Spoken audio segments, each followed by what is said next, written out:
All right, let's get to number 6. Here he is. All right, that's not really fair. It's Tyler Eifert. I sounded the alarm because there is one thing that stands out about Tyler Eifert compared to all the guys. Okay, so let me read this to you. Here's the catch totals from the top 8 tight ends. 72, 79, 87, 77, 94, 72, 74, and then there's Tyler Eifert. So that's through the top 8. That's through the top 8. Eifert had 52 catches. Hey! Here's the target numbers. 110, 133, 103, 124, 114, 125, 120. Tyler Eifert, 52. 52 target. That can't be right. No, That's got to be wrong. That is so You low. did I know. These are your numbers. I know. I'm going to vet it real quick. But the truth of the matter is he had 50, so no, he 72. 50, I'm sorry. 72. It was 72 targets. 52 on 72. 52 catches on 52 targets. Tyler Eifert, the best tight end in history. The most perfect. He's got nice gloves, okay? He's got 100% really good gloves. catch rate. No, but 52 on 72 is a great catch rate. That being But said, 72 is very low. Very low comparatively. Yes, he missed 3 games. He had 13 touchdowns. That's why he's number 6 on the docket here. He had 13 touchdowns, and so the panic alarm goes off because look, that offense is good enough for him to score 13 again. I'm not saying it's not. He's a red zone target, but with Eifert, you are buying into a standard league tight end type of guy, in my opinion. You're not going. If he doesn't score, he's not going to put up the kind of numbers that a Delaney Walker will give you baseline week to week. There were a couple weeks when Eifert was outside the top 20. Eifert had a 0 week. Yeah, if you remember. Right.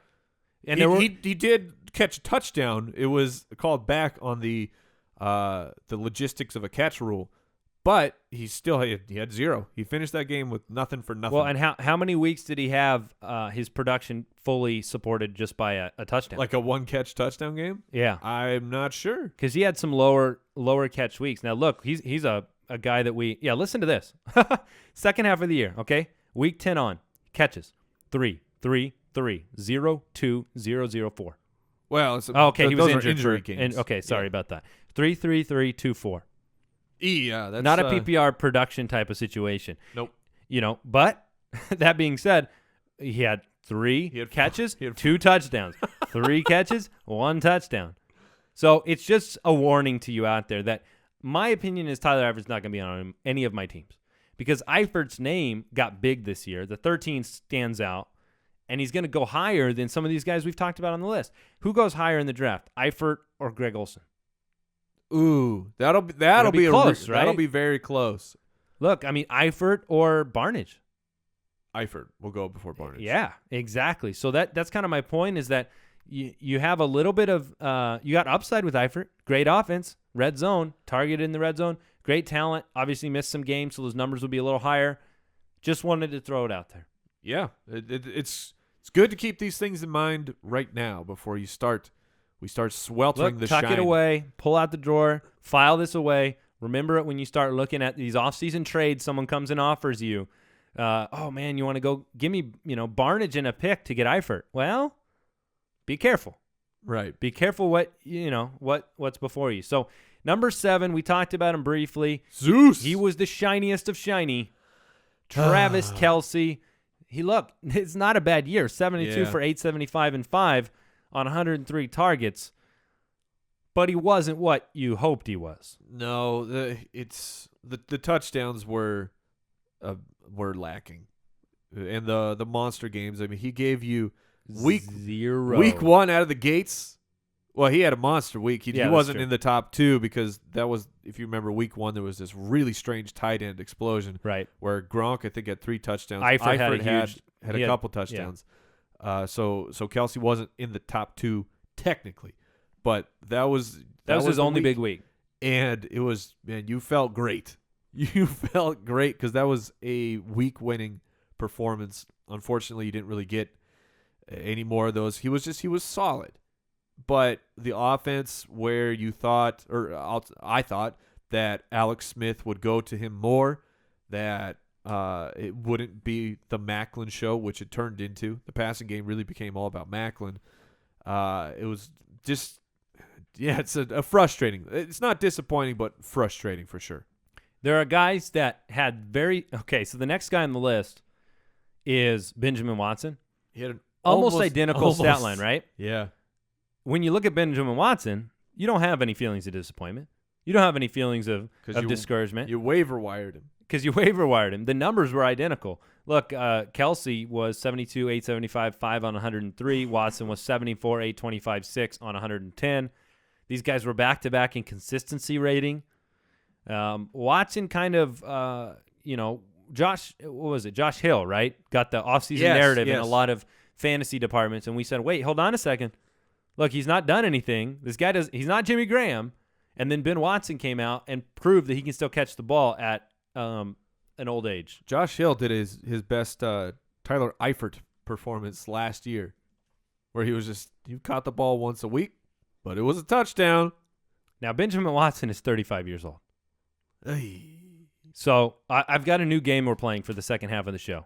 Okay. And it's called Travis Kelce or. Okay. And so I like it. Travis Kelce or Benjamin Watson next year based on draft spot. Oh, man. Based on draft spot? 35-year-old Ben Watson, young, guitar-toting. It was the Donkey Kong punch. Oh, that's right. Just a reminder. Travis, where does Kelce get drafted? I mean, he burned people, so to speak, so I can't imagine. 8th round? Yeah, I would say 7th, 8th round is probably where he'll go. Ben Watson will go undrafted. Yeah, or very late. So, yeah, if they don't make a move for a tight end in New Orleans, give me Ben Watson. All right, we'll keep it going then. So Watson was 8. Number 9 was Richard Rodgers. Hail Mary. Richard Rodgers. Oh, he's getting in on that too? I guess. 58 for 510 and 8. I feel like had half of the 510 came in one game. Yeah. But he had 85 targets, and Richard Rodgers was he has a very cool name, and here's what it is. Tight end to a great quarterback. Yep. Right? And some of the competition there fell away. Yeah, absolutely. Corliss wasn't the guy. It looked like all signs pointed to if they were going to use a tight end in Green Bay, it would be Richard Rodgers, and that was the truth. That's what happened. But they just didn't use the tight end.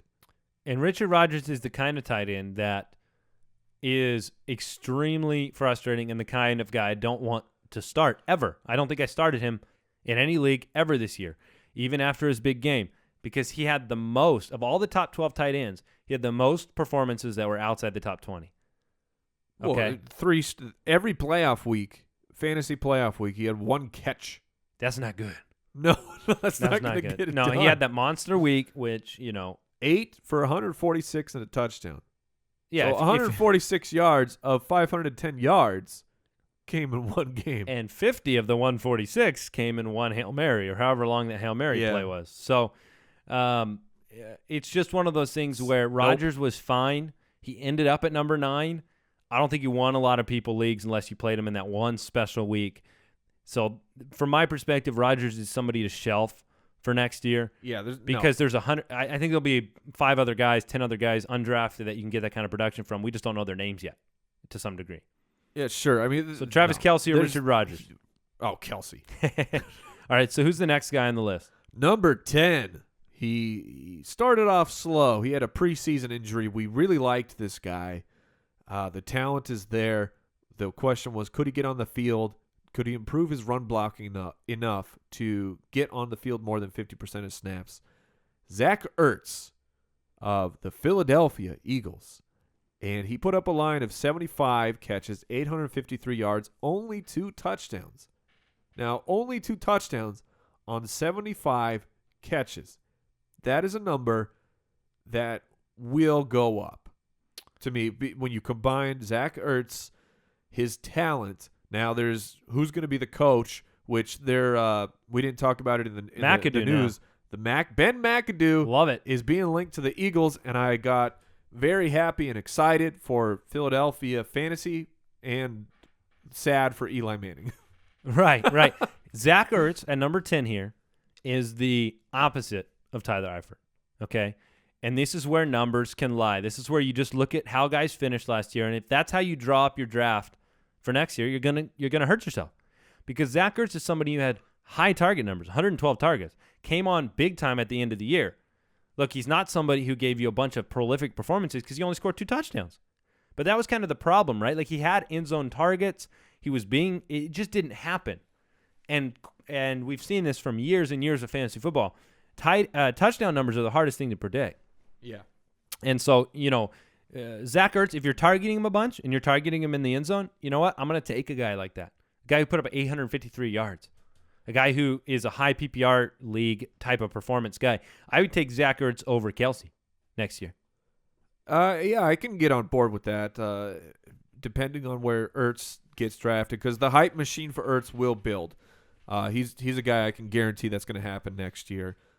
And his season as a whole was just average, but then the last 4 games of the year, that's when he really became a monster. It started clicking with him and Sam Bradford. So that's another question mark for Zach Ertz. Who's the quarterback? Yep. Is it Sam Bradford? Will he? There's no way they franchise Sam Bradford. You can't do that. But will Bradford sign an extension there? Will he move on? Will they be in on the Robert Griffin sweepstakes? Who knows? Now, when Ben Watson gets in his convertible and goes and picks up his friends, he picks up number 11 and 12 on the list. The midlife crisis crew. And they what's the pee pill? The pee pill? The prostate shrinker. Oh, I don't know. I don't know what the pee pill is. Well, you reminded me of it because there's the commercial where it's the older gentleman, and they're in the convertible, and they like throw their hands up in the air because they're so free because they can tinkle whenever they need to. So they're taking this pill. Probably. They're promoting it. So Ben Watson. Look, I'm talking about Antonio Gates and Jason Witten, who, by the way, Gates is 35, Watson's 35, Witten's actually 33. I love Witten to bounce back next year because he didn't really have a bad year. He was 77 for 713 and 3 with nobody at quarterback. Yeah, and Witten was a guy who I had my eye on pre-draft. It all fell apart with no Tony Romo. That is for sure. But I don't want to skip Antonio Gates. No. He is interesting because we don't know. He did only play in 11 games of 16, so his numbers are dwarfed because of that. Right. I mean, 4 of those games were because he was taking some other kind of pill. Maybe it was just the prostate thing, and it just came up on a test. What were the old Gates jokes we had at the beginning of the year? I don't even remember what those were. I don't know what you're talking about. Different kind of PEDs. There were some PED jokes.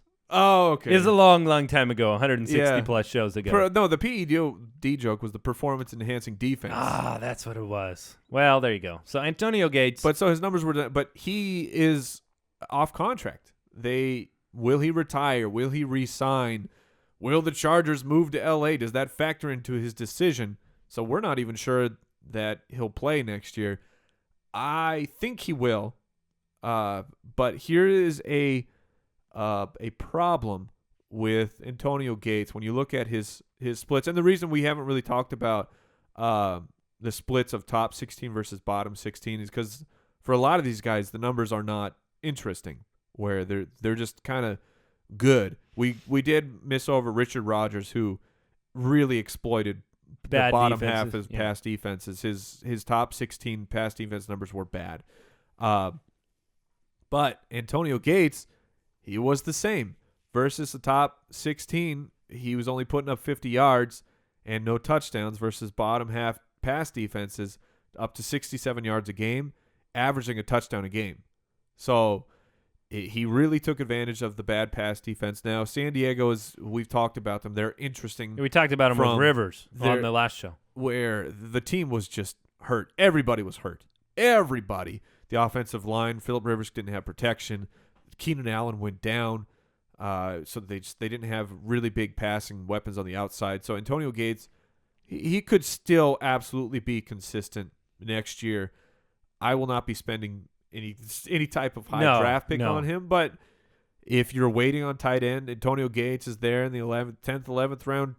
Yes. Look, if you want to talk about shiny versus old busted or whatever you want to say, Gates and Witten are 11-12 here. 13 and 14 in our honorable mentions here are two guys that I'd rather have over either of them, and that's Julius Thomas and Eric Ebron. Over whom?